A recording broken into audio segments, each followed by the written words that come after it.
So before I start with my talk, I'd like to acknowledge my close collaborators who were involved in the data collections for the studies that I'm going to present. So Tine Holm did her PhD on individuals with schizophrenia and narrative identity. Mai Selin contributed with research on narrative identity in individuals with borderline personality disorder. Rikke Jensen collected data on past and future life stories in individuals with schizophrenia, individuals with severe depression and non-clinical controls. And finally, Anne-Maj Pedersen recently defended her PhD thesis on bipolar disorder and narrative identity. So I'm going to talk about the research that we conducted in collaboration as a part of my talk today.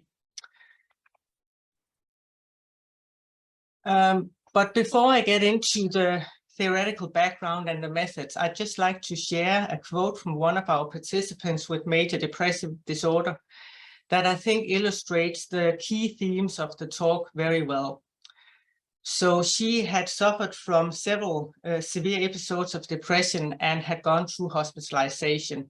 And this is how she describes some of the identity problems that she experienced as a consequence of her depressive disorder.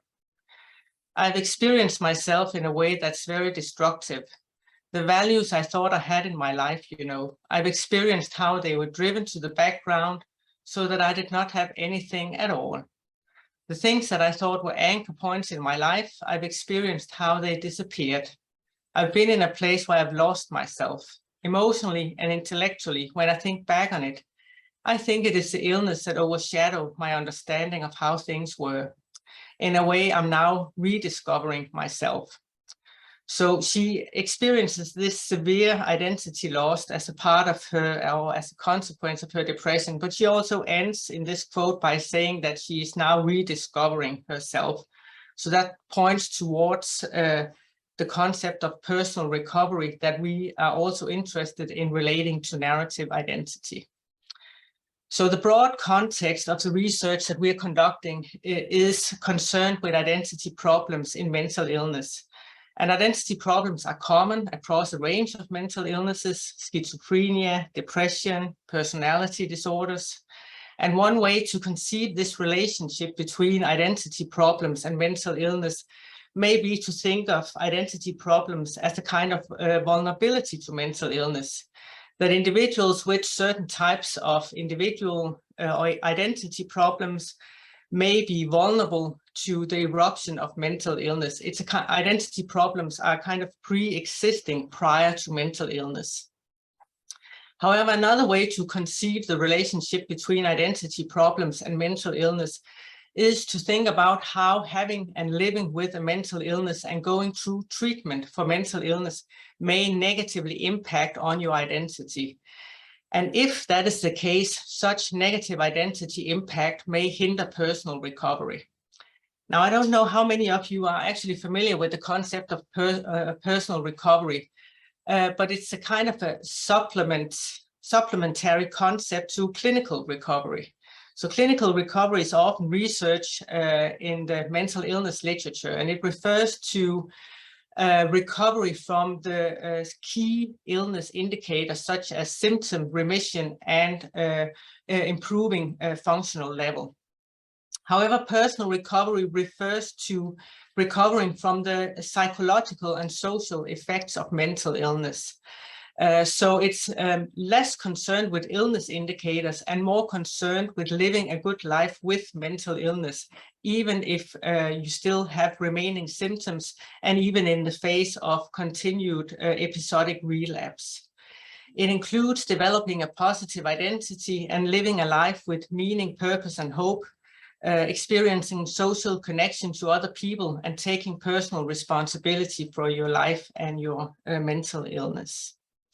So in the talk, I'm going to go into our research on how we view identity problems through the lens of narrative identity, and also talk about how narrative identity may be a resource for personal recovery.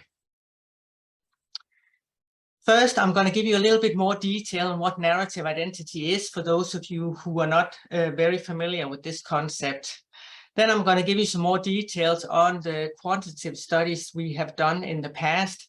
And after that, I'm going to detail our in-depth qualitative analysis that we describe in the book that Emilia was kind enough to mention in her introduction. As a part of doing these qualitative analysis, we also developed a theoretical framework for understanding the interaction between narrative identity, mental illness, and personal recovery. And I'll try to sort of just briefly go through some of the key assumptions in this framework, and also talk a little bit about a narrative identity intervention that we suggest may be useful to individuals who are working towards personal recovery, and also healthcare professionals who might like to work with narrative identity to target personal recovery. And then at the end, I have some perspectives and conclude my talk. So first, some core concepts in narrative identity that you will need to follow the research that I'll present later in the talk. So narrative identity concerns the internal and involving life stories that individuals construct from the remembered past, the perceived present, and the anticipated future. And narrative identity explains how the self of the past became the self of the present and may develop into an imagined self in the future. And as such, narrative identity creates continuity between the past, the present, and the future.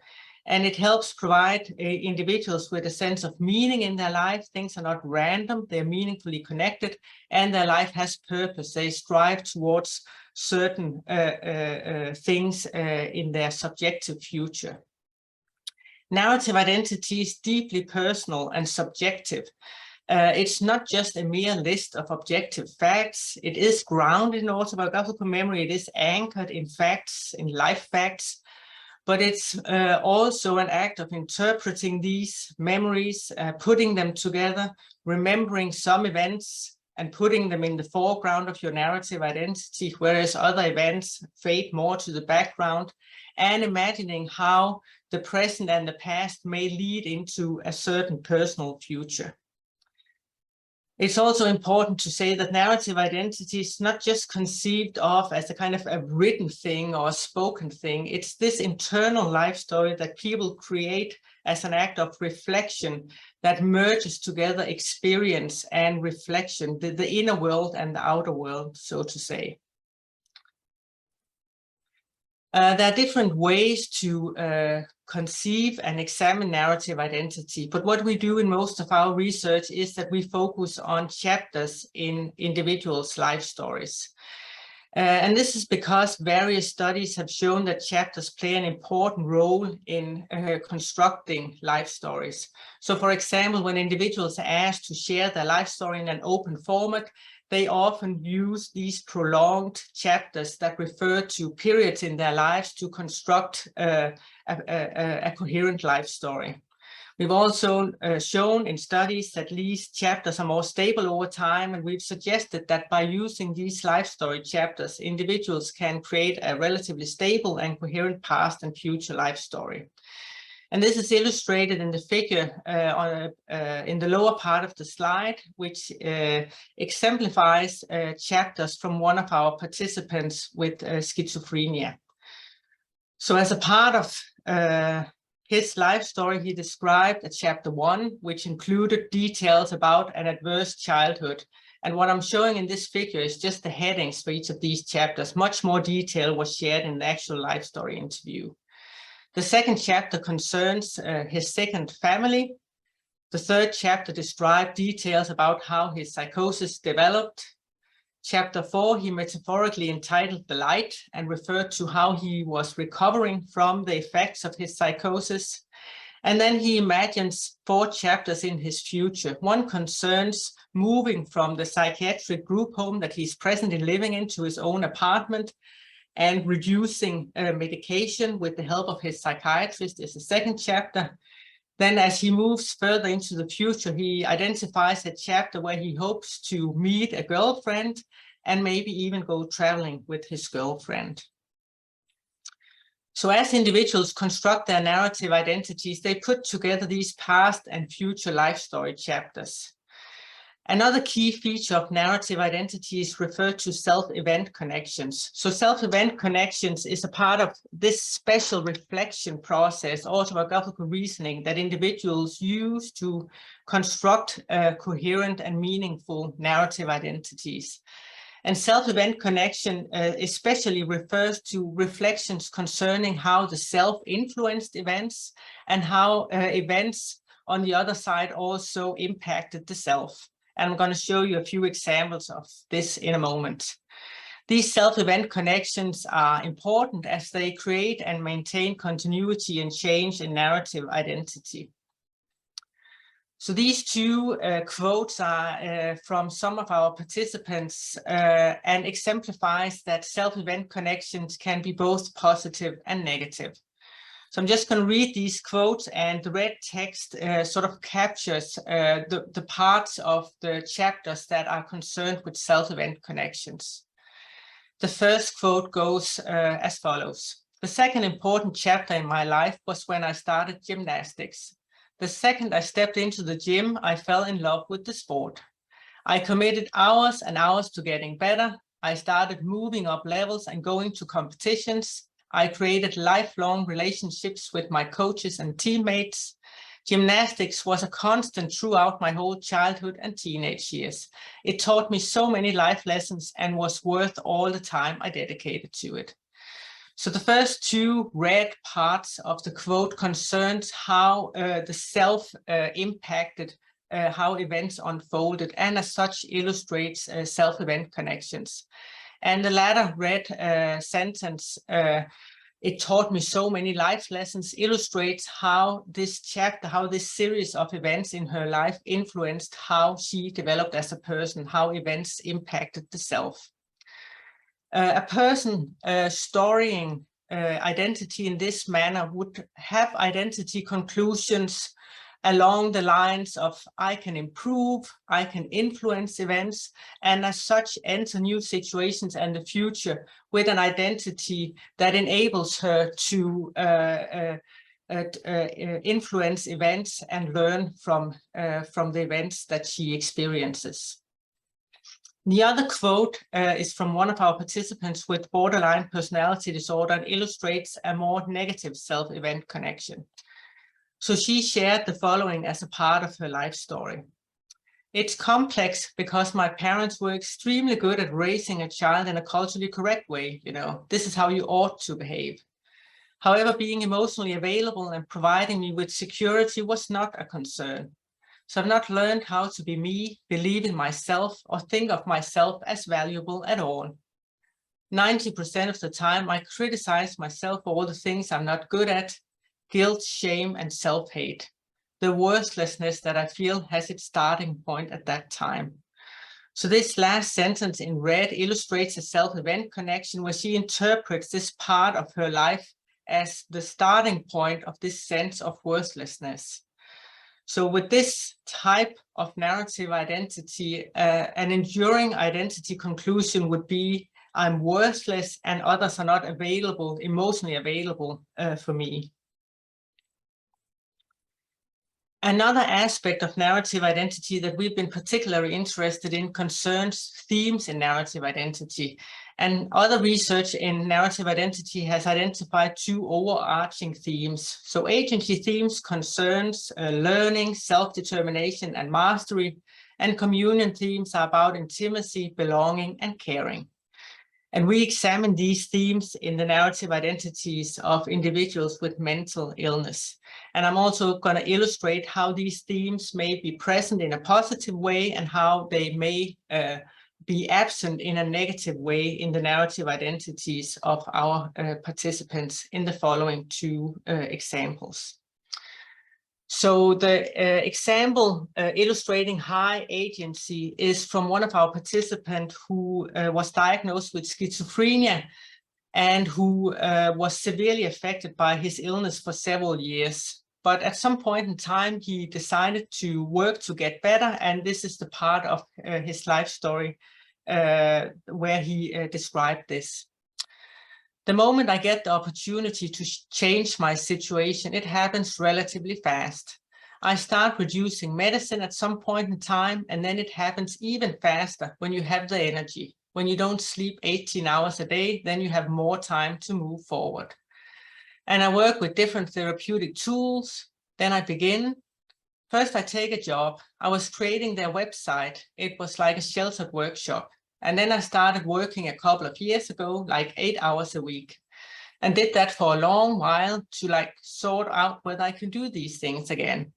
And after having done that for a while, I start studying again, and I've done that since. So the red parts of the quote illustrate those where I think a high agency is sort of particularly visible. And with a life story dominated by high agency themes, you can imagine that he will have identity conclusions like I can change, I can influence events, and that will mean something to how he envisions himself in the future and how he experiences his present. As an example, illustrating low agency, I have a quote from one of our younger participants who was diagnosed with schizophrenia and who had worked to reduce her medication in collaboration with her psychiatrist. However, the reduction of medication did not work out as planned. And then she shared the following as a part of her life story. I remember the evening I was hospitalized and entered the ward with my mother. And I remember it was simply, I just felt kicked back. It was just, okay, start all over again with all this shit, poisoned water, secret agents, suicide, and all that stuff. So I really felt thrown back, losing faith, hope of everything, and I just feel knocked over again.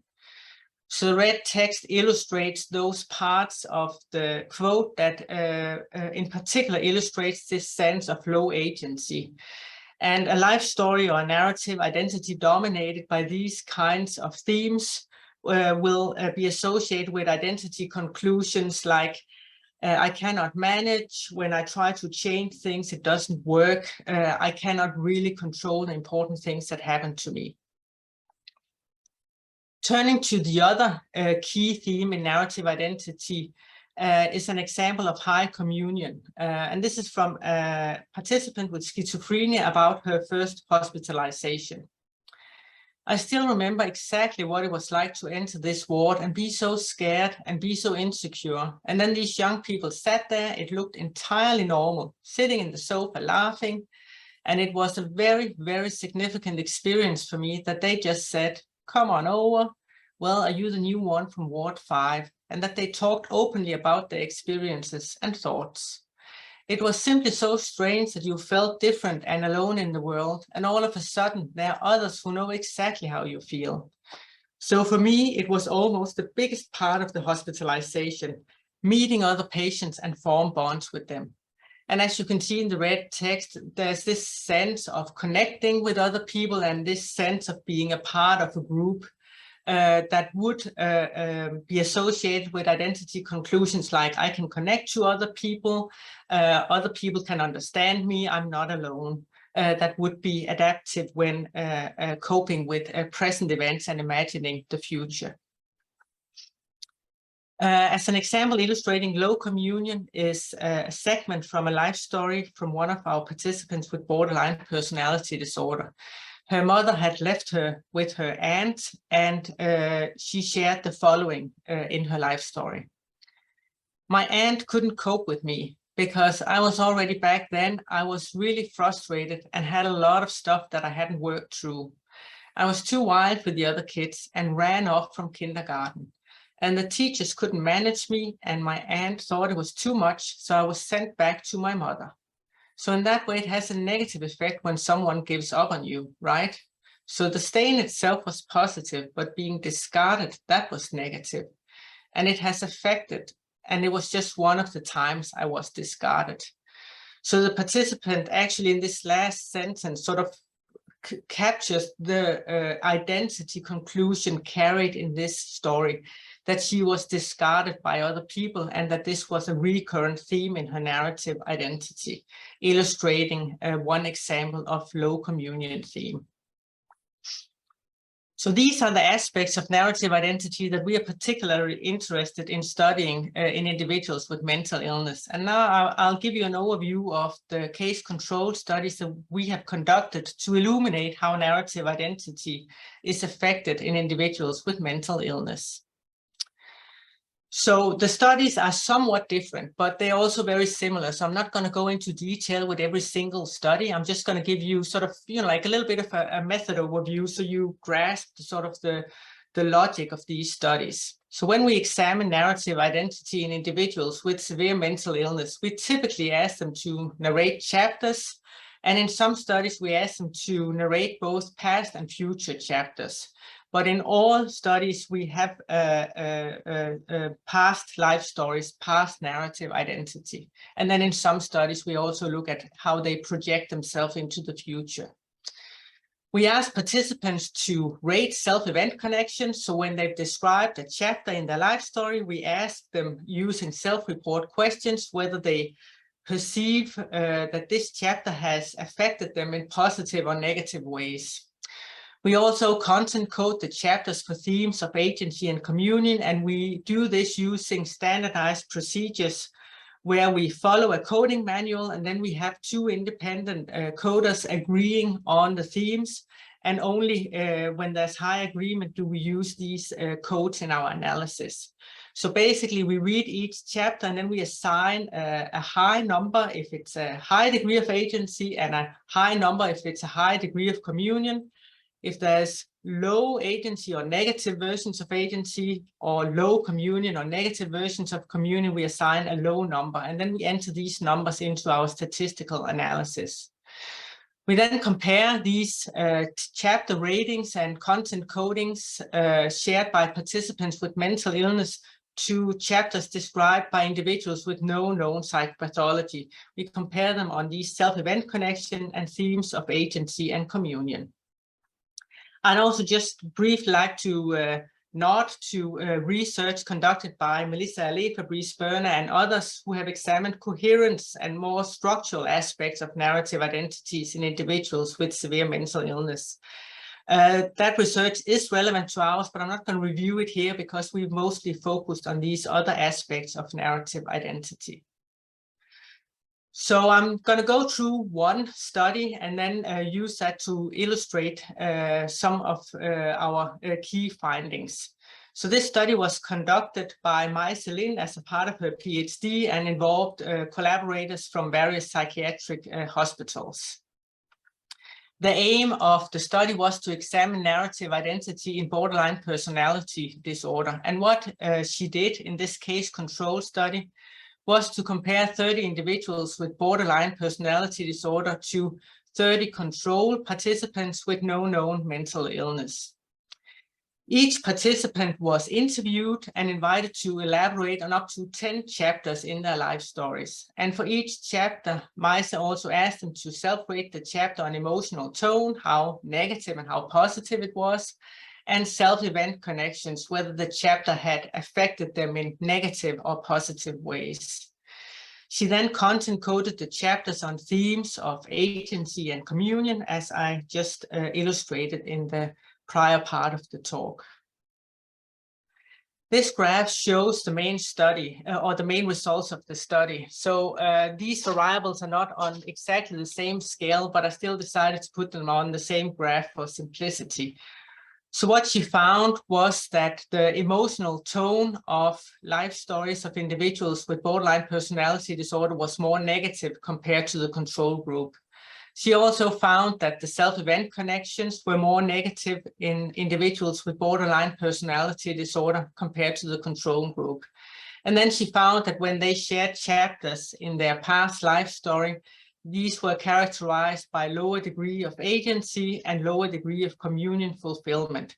So the participants experienced or storied themselves as someone who was helpless, who did not make good decisions, was unable to influence important events in their lives, and had difficulties relating to other people and feeling part of a community. So this is one of the studies that we've conducted. And on the next slide, I have a table where I try to give an overview of the various studies. And it is a little bit packed with information, but I'm going to walk you through it to sort of draw out the key points. I'm going to take some time to do that. So I hope it will still make sense. So what you should note in this table is that we have conducted studies in individuals with various mental illnesses. So we've looked at individuals with schizophrenia, we've looked at individuals with borderline personality disorder, as in the study I just illustrated. Then we've compared individuals with schizophrenia and individuals with depression to control groups, and we've looked at narrative identity in individuals with bipolar disorder. So we've examined narrative identity across a range of mental illnesses. Another thing to notice is that we have also compared the narrative identities of individuals with mental illness to both non-clinical control groups, but also to individuals who suffer from severe somatic illnesses.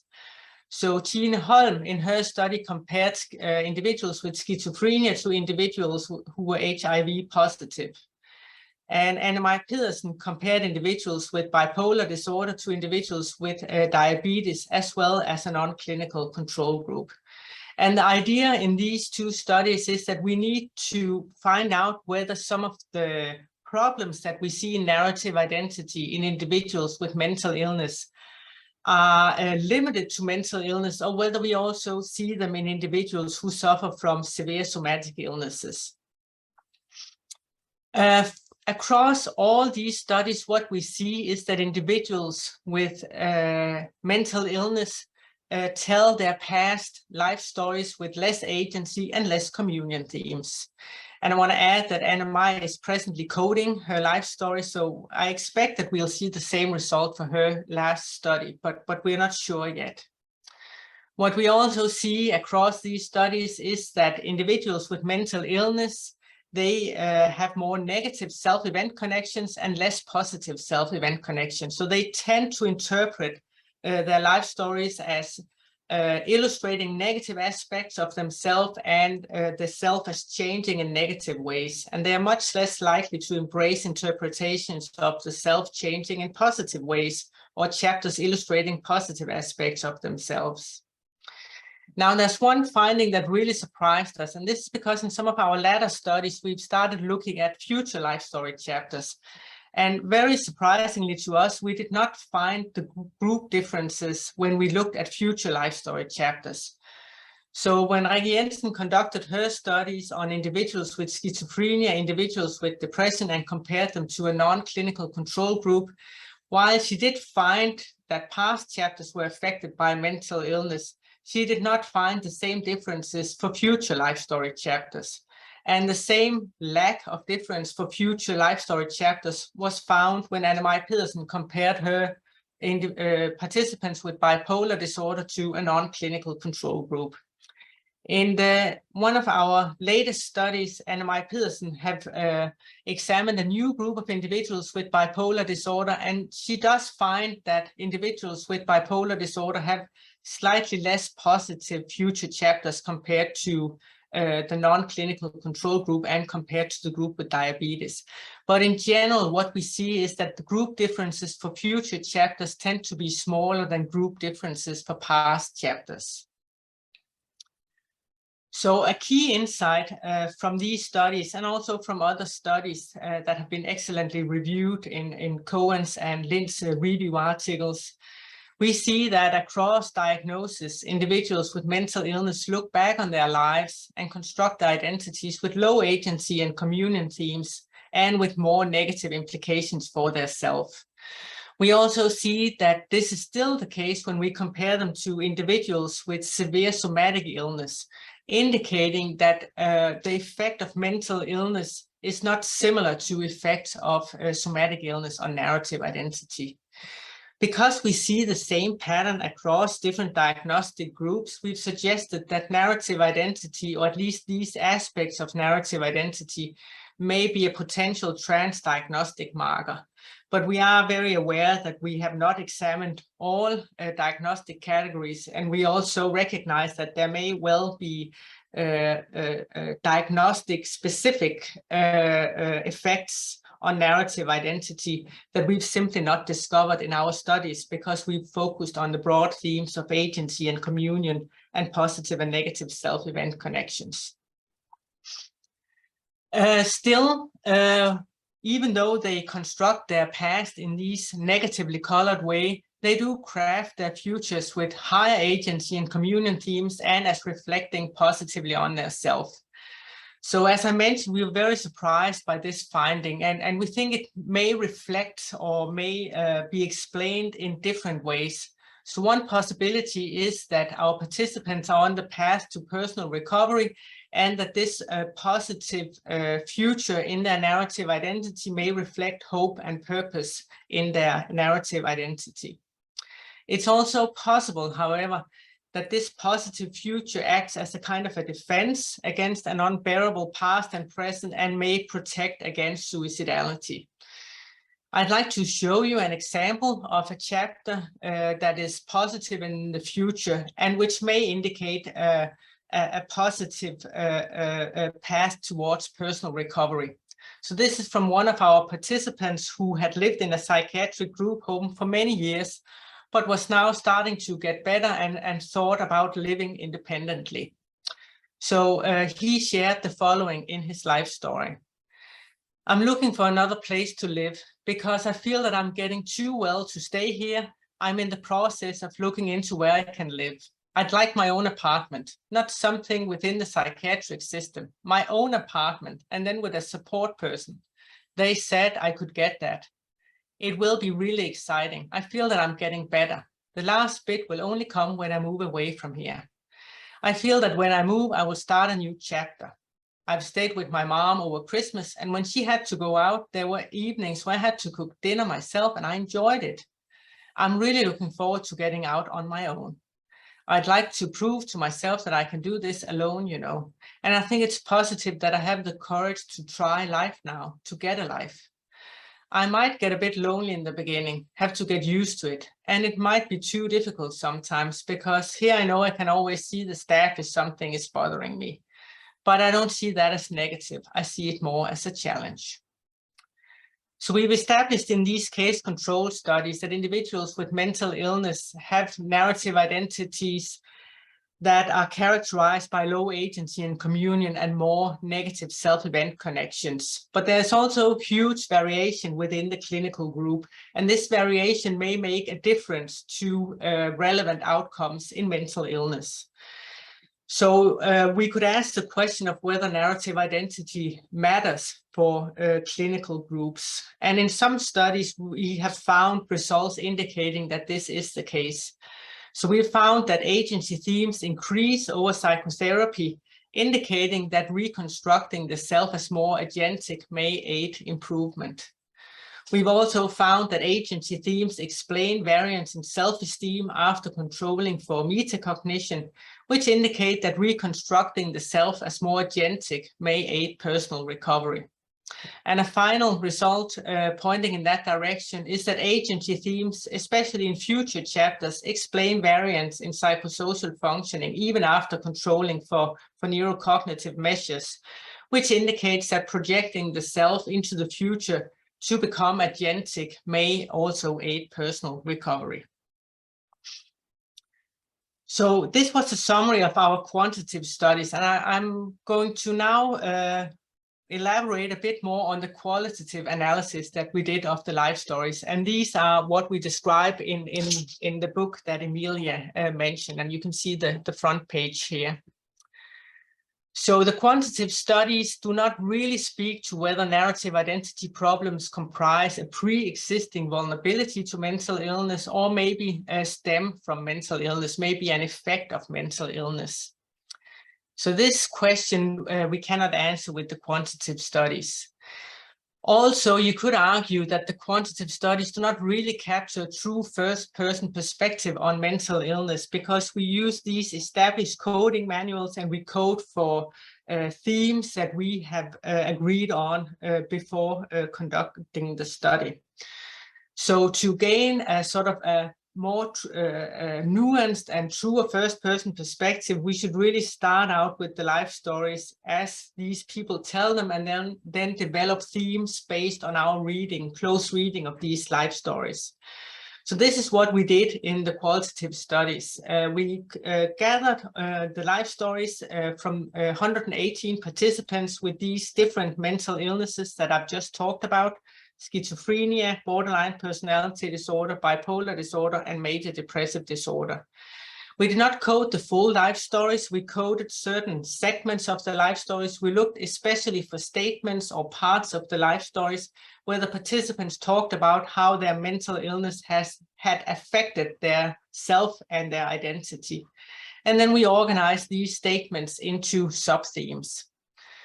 And the sub-themes are shown in this figure. So some participants talked about an ill self as a part of a life story, as a part of their narrative identity. So this theme about the ill self concerned statements where individuals talked about being dominated and engulfed by their illness, how they felt splintered and divided, confused, unbalanced, and chaotic, how they felt out of control, how they were unable to care for themselves, and how they hid this ill self from other people, kept a secret of this ill self and kept up a facade. They also talked about their difficulties relating to this ill self, how they could not accept this ill self, and how they very much feared this ill self and its return in their future. Another theme concerned losing this sense of losing their previous self, who they used to be before mental illness. So this was illustrated in statements concerning loss of who I am, loss of life and loss of chances, losing skills and roles, losing dreams and hopes and goals. And sometimes our participants described how they grieved for this loss of previous self. They also sometimes mentioned that they tried to find their way back to this previous self, but could not because of mental illness. And I'm going to show an example of this in a little bit. They also talked about a negative self. That was our third theme. That was characterized by low self-worth, self-blame, and self-criticism, shame, guilt, and embarrassment, and a fragile, vulnerable, and sensitive, much too sensitive self, and how they lacked trust in themselves and felt insecure. The fourth theme was about how they felt different from other people and how they had lost the chance of living a normal life. And the final theme, which was about the negative consequences of mental illness, encompassed a bleak, uncertain future self. So they talked about how they felt very uncertain about the future, how they could not even imagine the future, and how the future included many negative illness-related events, potential relapse, functional problems, and even further decline. And they associated this bleak, uncertain future self with very strong negative emotions such as fear and hopelessness. So this is a quote illustrating these themes. My time at university and my time in high school is what I used to define who Michelle is. If I could wish to be a person, then I know. I've started recognizing that identity is not static, but when you're ill all the time, you hope to return to the old self, the old Michelle. I don't feel like myself. I feel like I was lost somewhere in all this, maybe also expecting a change that didn't happen. It has just gone backwards. Identity crisis. I don't know who I am. I don't know what I can get. I still don't know what I am. I still feel I'm missing myself and I have no acceptance of where I am. It's stuck. It's stuck because I dare not feel myself. I dare not accept where I am. And I'm simply just scared still. So she talks about this loss of identity. She has lost the sense of who she is. She talks about not knowing who she is now. And not knowing what she will be able to be in the future, and this lack of acceptance and fear of the ill self. We also analyzed the life stories for indicators of well-being to illuminate factors potentially involved in personal recovery. So we read through all the life stories, and then we picked out those segments where participants described parts of their life stories where they experienced well-being and meaning and value. And then we analyzed how self and identity featured in these life story segments, and how self and identity would therefore support well-being, value, and meaning. And we found several sub-themes that I'm going to give you an overview of on the next slide. So in those segments of the life stories where our participants experienced well-being, they talked about the valued self, positive characteristics, both positive characteristics of themselves as they were in the present, but also positive characteristics that they had from early on in life and that were still a part of their present life. They also talked about the accepting self, how accepting themselves and the situation and being true to themselves brought value and meaning in their lives. Then they featured the agentic self, bringing about positive change, making good decisions, taking responsibility, and mastering life.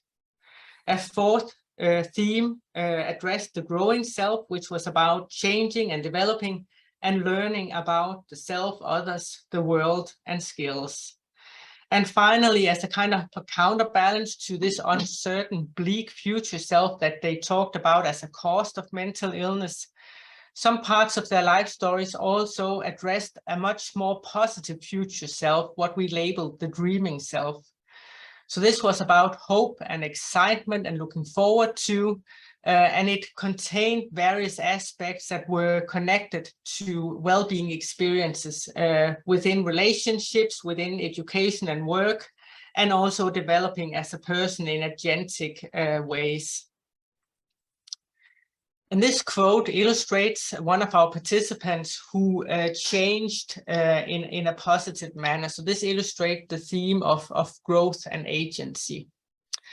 But this last year and a half, I really felt that I've gotten through some very difficult things. The sense of having gotten so far in spite of all kinds of really tough stuff that happened and despite my continuing symptoms. It gave me a unique feeling that now I have reclaimed my independence even more, or in a more healthy way than earlier. And I've really been very full of joy and happiness. Especially the feeling of self-worth has been very dominating this spring.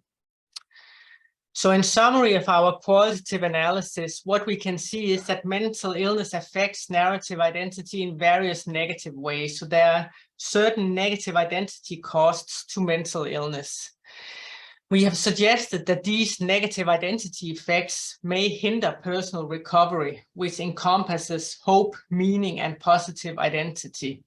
But at the same time, we could also see signs and detected themes in the narrative identities of our participants that seem to support well-being, meaning, and value. And we use these to analyze aspects of narrative identity that could be a resource for personal recovery. So in the next part of my talk, I'm going to try to make sense of these findings and talk about how we use these findings and other literature to develop a framework for understanding the interaction between narrative identity, mental illness, and personal recovery. And I want to warn you a little bit that I can see that I don't have that much time, and it's actually quite a complex framework. I realized when I tried to talk through the slides that I may miss out on some details, but I hope you will still get the key points. And I'm also happy to answer questions about this framework in the Q&A session afterwards. So the theoretical framework, we were inspired by the diathesis stress theories of mental illness. So we conceive mental illness and vulnerability to mental illness as caused by negative early environments, various aspects of this, and trauma, and that these two constitute vulnerability to mental illness. What we then do in our framework is that we try to look into and examine what is a negative early environment and trauma. What might that mean in terms of narrative identity? How might this affect narrative identity? And how might narrative identity constitute a vulnerability to mental illness based on a negative early environment and trauma? We were also inspired by narrative identity theories, especially two ideas. One is that close others, so to speak, co-author our narratives, identities. So as we share narratives with close others, they may support certain interpretations and may suppress other interpretations. They may help us elaborate on our stories, or they may silence our stories. And this is based on a wide range of literature showing that in childhood, close others scaffold children's storytelling skills, and also in adulthood, listener response affect how we narrate the past. We were also inspired by literature on master narratives, which sort of refers to these culturally shared stories about how life is and how to interpret life events. And we used the insights from these literatures that co-authors and master narratives shape narrative identity when developing our theoretical framework. I'd also like to say that the framework represents a transdiagnostic approach to understanding the interaction between mental illness, narrative identity, and personal recovery.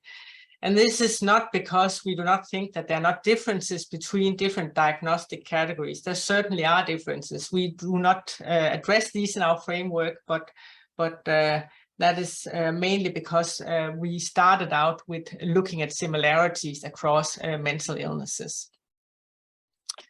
So the framework has three parts. In the first, we address how narrative identity may be a vulnerability to mental illness. In the second part, we elaborate on how narrative identity is affected by mental illness. And in the third part, we talk about how narrative identity may be involved in personal recovery. So the first part of the framework concerns how narrative identity may be a vulnerability to mental illness. And a vulnerable narrative identity may encompass depleted narrative resources for making sense of events. So individuals have not experienced the scaffolding from close others that help them create narratives of especially difficult events.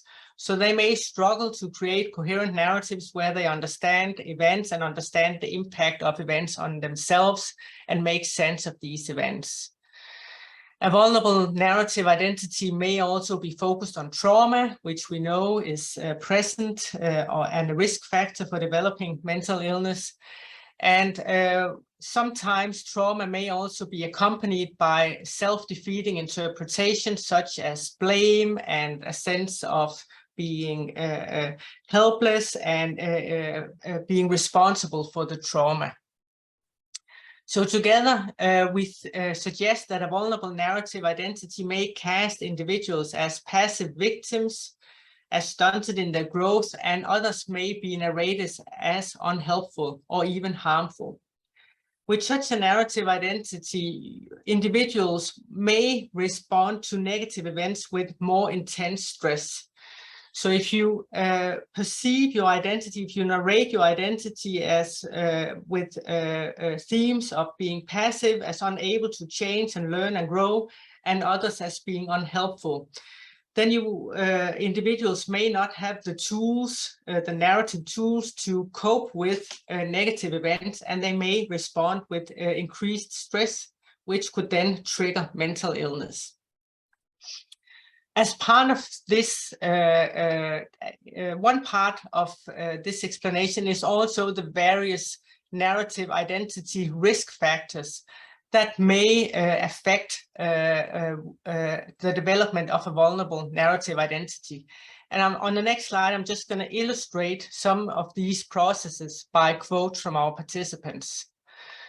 So lack of co-authors and silencing is illustrated in a quote from one of our participants who said the following: "I wasn't bullied, but I was ignored, I would say. I had no friends at all, not at all. No one wanted to talk with me. So no co-authors that could help her scaffold stories of her life, scaffold a narrative identity." Another problematic factor may be hostile co-authors. So close others who suggest negative interpretations of life events and thus co-creating a negative and vulnerable narrative identity in individuals. So this is illustrated by another quote from one of our participants. "Because my father always said, You can't manage that. If I said I wanted to be a social worker, then that was too big of a dream. All the time at home being labeled as someone who couldn't manage. And finally, we suggest that negative vicarious stories from parents and close others may also shape a vulnerable narrative identity. And this is because stories from parents and close others are thought to influence how individuals create stories about themselves. And this is illustrated in another quote from one of our participants who said the following: "My mother couldn't take care of me. She had no clue about infants because she didn't grow up with her own mother.